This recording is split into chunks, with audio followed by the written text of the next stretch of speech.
How's it going? Nice to see you again from a quite blowing grey day here on the Isle of Wight. Welcome back for another beach talk.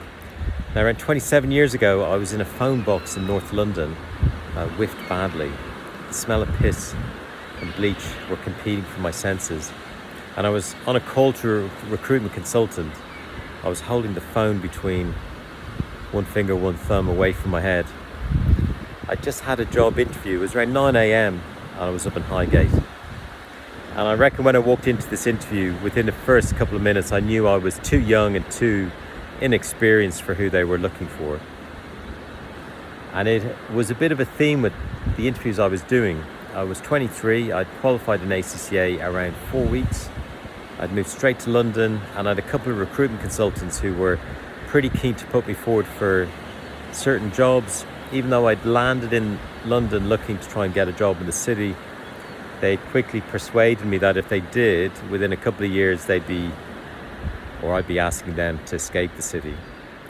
So I listened to their counsel and they put me through for some amazing jobs, stuff that didn't exist in Dublin.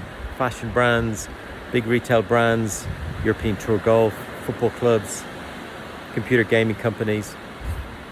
Quite a choice. Same thing happened though. I was 23. The jobs I might have been replacing people in their late 20s, early 30s. It was a bit of a gut punch each time. But rather than going for junior roles, I'd got myself a temping job in auditing, exciting stuff. And I was happy to keep doing these interviews. So I'd been interviewing for maybe 6 weeks. And the same result. But Neil said, don't worry, we'll find something, keep it going. Around 4 or 5 weeks later, just before Christmas, I had an interview in Mayfair for a quite an exciting role. As I walked around the hood, I got such a nice pre-Christmas vibe about the place. It's quite a nice spot. Within the first 5 minutes of the interview, I felt the same thing. The person I was replacing was in his mid-30s. It was an exciting job, but with the travel commitments, he was stepping down. And I guess I felt the pressure was off because I knew this was way out of my reach. Had a great interview, enjoyed the chat, wished them well. And I was home in Dublin for Christmas, so I had 2 weeks off back in Dublin. Usual questions from friends and family. How's London? Have you got a job yet? So I had the immigrant mindset of when you return to your home city, you do get some nice, polite questions, but some are just trying to wonder, is it going to work? Have you any doubts? But I was committed to going back to London after Christmas, continued the interview process.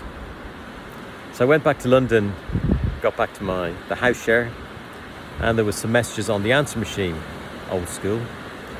And there was 2 or 3 messages from recruitment consultants in the same firm. Got another opportunity, give me a call when you're back. So I was making notes on my file of facts. And then there was a message from Neil, and he was saying the Mayfair firm would love me back for a second interview. Could I give him a call? So I gave him a call, and it was really interesting just to hear, as much as I was on the back foot thinking, well, the guy I'm replacing is in his 30s and has got a lot more experience. But in the interview, I was pretty open. I am who I am. I am qualified. I've got, say, 2-3 years experience in a small firm working with some great people. And that's who I was. I didn't have anything else to sell. I was just myself. I wasn't in the world of over-promising or bullshitting. I wasn't in the space of fake it till you make it. And apparently this had been a hit. Because they knew who I was. They got a great sense of who I was. They had all agreed that they would happily sit on a long-haul flight beside me, chatting. They would happily do a 2 or 3 week work trip with me. They knew the limitations of my experience, but as I said, well, I'm going to learn whatever job I do, so don't forget that. And also, I was 23, and this guy had commitments in his 30s.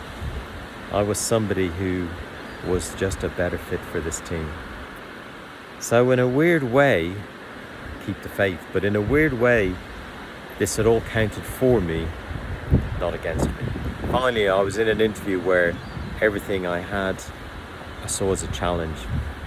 wasn't. And it was a great relief. It was a great relief to get into a role where I knew I was going to be stretched. I knew I was going to learn, but I didn't have to fake it till I make it.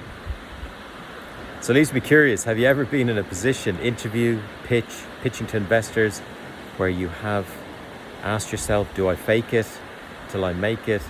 Or do I think about it? Have you thought about it? I'd love to know. Leave me a comment from looks like it's going to rain, but it hasn't, sort of day in the Isle of Wight. Thanks for listening as always. I'll see you on the next one. Cheers for now.